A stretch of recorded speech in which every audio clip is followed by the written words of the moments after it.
आश्रम में रहने वाला एक शिष्य एक दिन अपने गुरु के पास जाता है और कहता है, गुरुवर, मैं आत्म संदेह की भावना से ग्रसित हूँ। मैं अपने ऊपर विश्वास नहीं कर पाता। मैं अपनी योग्यताओं और क्षमताओं पर भी विश्वास नहीं कर पाता। मुझे अपने लक्ष्यों पर भी भरोसा नहीं कि मैं उन्हें पूरा कर पाऊंगा। मैं हर दिन हर काम के लिए खुद पर संदेह करता हूँ। कई बार मेरे आसपास के लोग मुझे प्रोत्साहित करने का प्रयास करते हैं कि मैं योग्य हूँ और कुछ भी कर सकता हूँ, लेकिन मुझे उनकी बातों पर भी संदेह होता है। किसी भी बड़े और कठिन कार्य को करने से पहले मैं खुद को बहुत समझाने का प्रयास करता हूँ कि मैं उस कार्य को कर सकता हूँ, लेकिन जैसे ही उस कार्य को करने का समय नजदीक आता है, संदेह और डर मेरे ऊपर हावी हो जाता है और मैं उस कार्य को खराब कर देता हूँ और लोगों के बीच हंसी का पात्र बनता हूँ। गुरुवर, आप मुझे स्वयं पर विश्वास करने की शक्ति के विषय में कुछ बताइए और इस आत्म संदेह की भावना को खत्म करने के लिए मेरा मार्गदर्शन कीजिए। गुरु ने अपने शिष्य की बात पूरे ध्यान से सुनी और फिर कहना शुरू किया, अगर तुम्हें अपनी बाहरी दुनिया को जीतना है या फिर बाहरी दुनिया में कुछ भी हासिल करना है, तो सबसे पहले तुम्हें अपनी आंतरिक दुनिया को जीतना होगा। और खुद की आंतरिक दुनिया को जीतने के लिए तुम्हें अपने अंदर की विश्वास प्रणाली को मजबूत बनाना होगा, क्योंकि जब तक तुम खुद पर विश्वास करना नहीं सीखते, तब तक तुम्हारे आसपास के लोग भी तुम पर विश्वास नहीं करेंगे।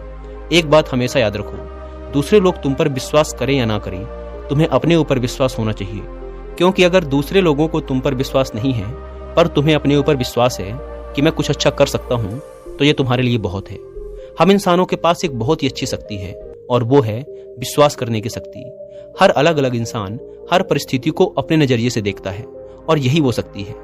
जिस तरह से हमारे विश्वास होंगे, उसी नजरिए से हम अपने आसपास की घटनाओं को देखेंगे और हमारा आत्मविश्वास भी उसी तरह का होगा। इसे एक छोटी सी कहानी से समझो। एक बार एक राजा ने 2 पक्षी खरीदे। फिर उसने अपने माली से कहा कि वो इन दोनों पक्षियों को उड़ना सिखाए। कुछ दिनों बाद माली ने देखा कि उन दोनों में से एक पक्षी ने उड़ना सीख लिया, लेकिन दूसरा पक्षी उड़ नहीं पा रहा था। वो पक्षी बस एक पेड़ की डाली पर बैठा रहता था। माली उस पक्षी को उड़ाने की बहुत कोशिश करता था, लेकिन कोई भी फायदा नहीं हुआ। एक दिन जब दोनों पक्षियों को आसमान में उड़ते राजा ने देखा, तो वो बहुत आश्चर्य में पड़ गया। उसने माली से पूछा कि तुमने ऐसा कैसे किया? इनमें से केवल एक ही पक्षी उड़ता था, दूसरा बिल्कुल भी नहीं उड़ता था, तो तुमने दूसरे पक्षी को उड़ना कैसे सिखाया? माली ने उत्तर दिया कि मैंने उसे उड़ाने के बहुत ज्यादा प्रयास किए, लेकिन वह फिर भी नहीं उड़ा। इसीलिए मैंने उस डाली को ही काट दिया जिस पर वो बैठा रहता था। उस दिन के बाद से धीरे धीरे उसने उड़ना सीख लिया। कहानी खत्म करने के बाद गुरु ने कहा कि यही हालत इंसान की भी है। इंसान अपने दुखों से और अपनी परेशानियों से चिपका रहता है। वह अपने आराम क्षेत्र में बैठा रहता है और फिर कहता है कि मैं ये नहीं कर सकता। अगर तुम किसी चीज के लिए प्रयास करोगे ही नहीं, अगर तुम आगे अपना काम करोगे ही नहीं, तो फिर तुम्हें परिणाम भी नहीं मिलेंगे। ज्यादातर लोग बस बैठे रहते हैं और फिर ये सोचते हैं कि उन्हें विश्वास करने और सोचने से सब कुछ मिल जाएगा, लेकिन ऐसा नहीं है। अगर तुम्हें विश्वास है कि तुम कुछ अच्छा कर सकते हो, तो तुम्हें काम भी करना पड़ेगा। याद रखो, अपने आराम क्षेत्र में फंसे रहना और सिर्फ सोचते रहना हमारी जिंदगी को बर्बाद करता है। जब भी किसी इंसान की जिंदगी में कुछ बुरा होता है, तो वो नकारात्मक सोचना शुरू कर देता है और उस समय उसका स्वयं पर बिल्कुल भी नियंत्रण नहीं होता है। फिर वह ना तो स्वयं पर विश्वास करता है, ना दूसरे लोगों पर विश्वास करता है और ना ही इस ब्रह्मांड की शक्ति पर विश्वास करता है, और यही उसकी सबसे बड़ी गलती है। ऐसी परिस्थिति में इंसान सिर्फ 2 चीजें कर सकता है। पहली, या तो वो हार मान ले और उस दुख को और उन विश्वासों को स्वीकार कर ले और खुद पर, लोगों पर, वो ब्रह्मांड पर विश्वास करना बंद कर दे, या फिर वो इस दुख को खत्म करने का रास्ता ढूंढे। उस समय उसके पास इन 2 रास्तों के अलावा कोई तीसरा रास्ता नहीं होता। अगर तुम अच्छा सोचोगे, अगर तुम सकारात्मक सोचोगे, तो उससे होगा ये कि तुम्हारा दिमाग तुम्हारी समस्याओं का समाधान खोजना शुरू कर देगा। जब हम नकारात्मक सोचते हैं, तब हम चिंता और तनाव से भर जाते हैं, जिससे उस समय ना तो हम सही निर्णय ले पाते हैं और ना ही सही तरह से काम कर पाते हैं। इसीलिए जब व्यक्ति दुखी होता है, तो वो और भी ज्यादा गलत काम करने लगता है। उसके प्रयास और भी ज्यादा गलत हो जाते हैं। हमारे दिमाग में इतनी शक्ति है कि वो किसी झूठे सपने को भी बिल्कुल सच कर सकता है। जब हम अपने लक्ष्य के बारे में, अपने उद्देश्य के बारे में पूरी तरह से सोच लेते हैं, यानी जब हम ये निर्णय ले लेते हैं कि यही मेरा लक्ष्य है और उसके बाद हम बिल्कुल भी यहाँ वहां नहीं भटकते, तो हमारा दिमाग उस सपने को सच मानना शुरू कर देता है, उस पर काम करना शुरू कर देता है, क्योंकि अब हमारा ध्यान सिर्फ उसी एक चीज पर है। लेकिन अगर हम हर दिन बदलते रहेंगे, तो फिर हम कहीं भी नहीं पहुंचने वाले। जिस चीज को हमारा दिमाग पूरी तरह से स्वीकार कर लेता है, वह चीज किसी न किसी रूप में पूरी हो जाती है। अगर तुम ये विश्वास कर लेते हो कि तुम अपने लक्ष्य को पूरा करने में सफल रहोगे, तो तुम्हारा विश्वास उस चीज को सच बना देगा। लेकिन अगर तुम्हारे मन में कोई संदेह रहता है, अगर तुम अपने ऊपर विश्वास नहीं कर पाते, अगर तुम इस ब्रह्मांड की शक्ति पर विश्वास नहीं कर पाते, तो फिर मेरी बात मानो, तुम निश्चित रूप से असफल होने वाले हो। और तुम्हारी असफलता का एक बहुत बड़ा कारण यह है कि तुम अपने ऊपर, इस ब्रह्मांड की शक्ति के ऊपर बिल्कुल भी विश्वास नहीं करते। कहने का मतलब यह है कि तुम्हारे जीवन में नकारात्मक परिस्थितियां कई बार आएंगी, लेकिन ये तुम्हारे ऊपर निर्भर करता है कि तुम कैसी प्रतिक्रिया दोगे। या तो तुम थोड़ी देर के लिए दुखी होकर उसके बाद ये समझ सकते हो कि मुझे अच्छा सोचना है, तब मैं इस समस्या का समाधान खोज सकता हूँ, या फिर तुम नकारात्मक सोच सकते हो, बहुत ज्यादा नकारात्मक सोच सकते हो, और धीरे धीरे उस चीज को एक चिंता बना सकते हो और अपने ऊपर इतना ज्यादा दबाव और तनाव बना सकते हो जिसकी वजह से तुम्हारे अंदर बहुत सारी शारीरिक और मानसिक बीमारियां पैदा हो सकती हैं। इसीलिए जिस तरह से उस माली ने वो टहनी काटी थी, इसी तरह तुम्हें भी अपने नकारात्मक विश्वासों को धीरे धीरे काटना होगा, जिससे तुम दोबारा उसी नकारात्मक विश्वास पर जाकर ना बैठ जाओ। जैसे जैसे तुम अपने नकारात्मक विश्वासों को सकारात्मक विश्वासों से बदलते जाओगे, वैसे वैसे तुम्हारे प्रयास, तुम्हारा नजरिया, तुम्हारा सोचने का तरीका, तुम्हारे दिमाग में आने वाले विचार बदलते जाएंगे। अब यहाँ पर एक सबसे जरूरी समझने वाली बात यह है कि तुम्हारी भावनाएं तुम्हारे लिए एक सबसे बड़ा हथियार है। जब तुम अपने जीवन में किसी लक्ष्य को तय करते हो, उसके बारे में सोचते हो, तब वहां पर भावनाओं को जोड़ना बहुत ज्यादा जरूरी होता है, क्योंकि हमारी भावनाओं में बहुत ज्यादा शक्ति होती है। जब हम अपनी इच्छा को, भावनाओं को, विचारों को सही दिशा में जोड़ते हैं, उन्हें सही दिशा में लगाते हैं, तब हमारी जिंदगी में सकारात्मक बदलाव आना शुरू होता है।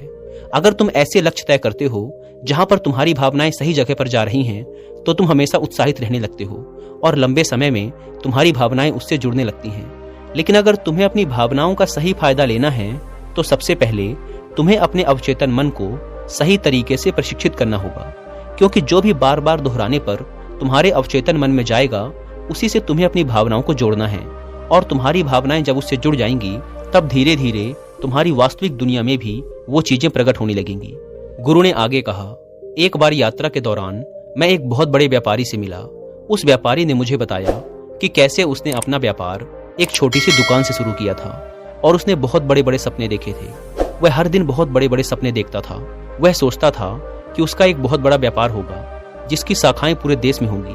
वह अपनी कल्पना में बड़ी बड़ी दुकानें, बहुत से कर्मचारी, नौकर चाकर, बड़ी बड़ी कोठियां, घोड़ा गाड़ी इत्यादि के चित्र देखता था, और वह हर दिन इसको बार बार करता था और पूरे अनुशासन के साथ करता था और बिल्कुल संतुलित कल्पना शक्ति के साथ करता था। वह जानता था कि नियमित, संतुलित और अनुशासित कल्पना से वह अपने सपनों को सच कर सकता है। इसकी वजह से वह अपने अंदर एक चमत्कारिक ऊर्जा को महसूस करता था। जब उसने ऐसा करना शुरू किया, तो धीरे धीरे वह और भी ज्यादा सफलता की तरफ बढ़ने लगा। वह ब्रह्मांड के आकर्षण के नियम से अपनी मनचाही चीजों को अपनी ओर आकर्षित करने लगा। उसने अपनी कल्पना शक्ति का और आकर्षण के नियम का प्रयोग करके अपने सारे सपनों को हकीकत में बदल लिया। उसने वह सब कुछ पा लिया जो उसे अपनी जिंदगी में चाहिए था। गुरु ने आगे कहा कि उस व्यापारी ने मुझसे एक बहुत अच्छी बात कही थी कि जितना आसान खुद की असफल रूप में कल्पना करना है, उतना ही आसान खुद की सफल रूप में कल्पना करना भी है। बस फर्क हमारी सोच और कल्पना का है कि हम क्या कल्पना करेंगे। यह पूरी तरह से हमारे ऊपर निर्भर करता है। याद रखो, भावनाएं ही शक्ति का स्रोत हैं। इसीलिए परिणाम हासिल करने के लिए तुम्हें अपनी कल्पना शक्ति को भावनाओं से जोड़ना पड़ेगा। अपने लक्ष्य को अपनी भावनाओं से जोड़कर उन्हें शक्तिशाली बनाना होगा। अपने लक्ष्य को बार बार मत बदलो, उन्हें एक बार निश्चित कर लो। उन्हें अपनी कल्पनाओं में पूरा होता हुआ देखो और उनसे अपनी भावनाओं को जोड़ना शुरू करो। उनके लिए सकारात्मक रहो और फिर बस उनके प्रति ईमानदार बने रहो। धीरे धीरे तुम्हारे सारे नकारात्मक विश्वास, तुम्हारे सारे डर खत्म होने लगेंगे। समस्याएं तब भी आएंगी, लेकिन तब तुम उनके समाधान उतने ही अच्छे तरीके से निकालोगे। ये फायदा है जब हम अपने ऊपर विश्वास करते हैं, जब हम सकारात्मक कल्पना करते हैं और जब हम उस कल्पना से अपनी भावनाओं को जोड़ देते हैं। इसीलिए आज से, अभी से अपने मन में नियंत्रित और सकारात्मक कल्पना करना शुरू करो। अपने मनचाहे परिणाम को अपनी कल्पना में बनाओ। ये तुम्हारे नियंत्रण में है। तुम अपनी कल्पना में खुद को असफल होते हुए भी देख सकते हो और सफल होते हुए भी देख सकते हो। ये तुम्हारे हाथ में है। तुम जैसा देखोगे और जिस चीज पर विश्वास करोगे, जिस चीज को महसूस करोगे, वो वास्तविकता बनती जाएगी। तुम आज जितने भी सफल लोगों को देखते हो, उन सब में एक बात समान है कि वो सभी लोग समझते हैं कि एक सही मानसिक नजरिया का महत्व कितना ज्यादा है। सही मानसिक नजरिया होना इसीलिए जरूरी है क्योंकि अगर तुम्हारे अंदर सही सोच नहीं है, अगर तुम्हारा मानसिक नजरिया सही नहीं है, फिर चाहे तुम्हारे अंदर कितनी ही प्रतिभा हो, चाहे तुम कितने ही अच्छे से काम करो, तुम अच्छे परिणाम नहीं ला सकते। उदाहरण के लिए मान लो एक व्यापारी है, वो अपने काम से खुश नहीं है। वह हर दिन अपने काम के लिए खुद को कोसता है, हर दिन अपने मालिक को कोसता है, हर दिन अपने वेतन को कोसता है। फिर जब वह काम पर जाता है तो अच्छा मानसिक नजरिया न होने की वजह से वह ग्राहकों से अच्छा व्यवहार नहीं कर पाता, जिसकी वजह से उसकी बिक्री कम होती है। वहीं पर एक दूसरा व्यापारी है जो अपनी नौकरी से बहुत खुश है, जो यह विश्वास रखता है कि अगर वो अच्छा काम करेगा, अच्छा सोचेगा, अच्छा व्यवहार करेगा तो उसको और अच्छे परिणाम मिलेंगे। ऐसा सोचने की वजह से, ऐसा महसूस करने की वजह से वह अपने ग्राहकों के साथ और अच्छा व्यवहार करता है, जिसकी वजह से उसकी और ज्यादा बिक्री होती है। तो ये फर्क होता है मानसिक नजरिए का। तुम एक ही परिस्थिति में दो लोगों को अलग अलग तरीके से काम करते देख सकते हो, अगर उन दोनों का मानसिक नजरिया अलग अलग है। सही मानसिक नजरिया का मतलब है कि लोगों को, परिस्थितियों को और चीजों को तुम कैसी प्रतिक्रिया देते हो। अक्सर लोग अपने मन के अनुसार बात करते हैं, कभी गुस्से में बात करते हैं, कभी प्यार से बात करते हैं, पर तुम्हें कितना फर्क पड़ता है? क्या तुम उनके गुस्से से बात करने पर नकारात्मक हो जाते हो, क्रोधित हो जाते हो? तो ये तुम्हारी कमजोरी है। उसी तरह अलग अलग परिस्थितियों और घटनाओं पर तुम कैसी प्रतिक्रिया देते हो। अगर कोई परेशानी आई, तुम विचलित और नकारात्मक हो जाते हो, तो ये भी तुम्हारी ही कमजोरी है। इसका मतलब तुम्हारे अंदर सकारात्मक मानसिक नजरिया नहीं है। अक्सर हमारे आसपास बहुत ज्यादा नकारात्मकता होती है, लेकिन हम उसे अपने अंदर आने की इजाजत देते हैं, और ऐसा तब होता है जब हम बाहर की नकारात्मकता पर विश्वास करना शुरू कर देते हैं। अगर ऐसा ना हो तो बाहर की नकारात्मक चीजें कभी भी हमारे ऊपर असर नहीं कर पाएंगी। अगर तुम खुद को इतना ज्यादा मजबूत बना लो, मानसिक नजरिए को इतना सही कर लो, तो आसपास होने वाली नकारात्मक चीजों का, लोगों का, परिस्थितियों का तुम्हारे ऊपर कभी भी कोई असर नहीं पड़ेगा। विश्वास में कितनी शक्ति होती है, इस कहानी से समझो। एक बार एक सेठ था जिसको एक बीमारी थी उसके फेफड़ों में। उसके शरीर में यह बीमारी बहुत ज्यादा बढ़ चुकी थी। जब बहुत उपचार करने के बाद भी कोई फायदा नहीं हुआ, तो उसके बेटे ने अपने पिता का उपचार करने का निश्चय किया। उस सेठ का बेटा एक जगह पर गया, और जब वहां से वापस आया तो उसने अपने पिता से कहा, मैं एक बड़े प्रसिद्ध साधु से मिला था जिसने मुझे ये ताबीज दी है, पर इसके बदले उसने मुझसे 50 सोने के सिक्के लिए हैं। लेकिन सेठ के लड़के ने उस ताबीज को एक बाजार से खरीदा था। वह एक साधारण चांदी की ताबीज थी, लेकिन उस लड़के ने अपने पिता को बताया कि यह एक बहुत ही शक्तिशाली ताबीज है। इसको छूने से बहुत से लोगों की बड़ी बड़ी बीमारियां ठीक हो गई हैं। और उस लड़के ने अपने पिता के विश्वास को यहाँ पर जीत लिया। उसके पिता ने ताबीज को उसके हाथ से लिया और प्रार्थना करने लगा, और वह प्रार्थना करते करते ही सो गया। अगली सुबह सब हैरान रह गए जब चिकित्सकों ने निरीक्षण करके ये बताया कि अब वो बिल्कुल ठीक हो चुका है। अब तुम मुझे बताओ कि वो इंसान ठीक कैसे हुआ, उस ताबीज से या फिर अपने विश्वास की शक्ति से? उसका विश्वास और उसकी भावनाएं एक दूसरे से जुड़ गए और वो बिल्कुल ठीक हो गया। उसको कभी भी ये पता नहीं चला कि उसके साथ ये प्रयोग किया गया था। अगर उसे पता चल जाता तो वो दोबारा से बीमार पड़ जाता। वह पूरी तरह से स्वस्थ रहा और फिर उसके बाद कई सालों तक जीवित रहा। विश्वास में कितनी ज्यादा शक्ति होती है, ये तुम इस सच्ची कहानी से समझ सकते हो। ये विश्वास ही है जिसकी वजह से लोगों की जिंदगी में बड़े बड़े बदलाव आए हैं, और तुम भी विश्वास की शक्ति का प्रयोग कर सकते हो। इसकी शक्ति से जीवन में कुछ भी हासिल कर सकते हो, क्योंकि विश्वास से कुछ भी किया जा सकता है। आज की इन बातों और कहानियों से तुम्हें समझ आया होगा कि विश्वास कितना ज्यादा शक्तिशाली है। ये हमारी बीमारियों को ठीक कर सकता है, ये हमारी जिंदगी में बड़े बड़े बदलाव ला सकता है। इसीलिए विश्वास की शक्ति का प्रयोग करना शुरू करो। इसका प्रयोग करने के लिए तुम्हें कल्पनाओं का, सकारात्मक विचारों का, अपनी भावनाओं का सहारा लेना होगा, और धीरे धीरे अपने नकारात्मक विश्वासों को खत्म करना होगा। और एक दिन तुम्हारे नकारात्मक विश्वास खत्म हो जाएंगे और तुम अपने ऊपर और इस ब्रह्मांड की शक्ति के ऊपर विश्वास करने लगोगे, और तुम्हें बहुत ही अच्छे परिणाम मिलेंगे। इतना कहने के बाद गुरु ने अपनी बात समाप्त की और ध्यान से शिष्य की आंखों में देखा। अब उन्हें शिष्य की आंखों में विश्वास दिखाई दे रहा था। गुरु समझ गए कि जो बात वो शिष्य को समझाना चाह रहे थे, वो बात शिष्य ने समझ ली है। इसके बाद उन्होंने शिष्य को वहां से जाने की आज्ञा दी और खुद आंख बंद करके ध्यान में डूब गए। दोस्तों, उम्मीद है कि आपको ये वीडियो पसंद आई होगी, और वीडियो में यहाँ तक बने रहने के लिए आपका बहुत बहुत धन्यवाद।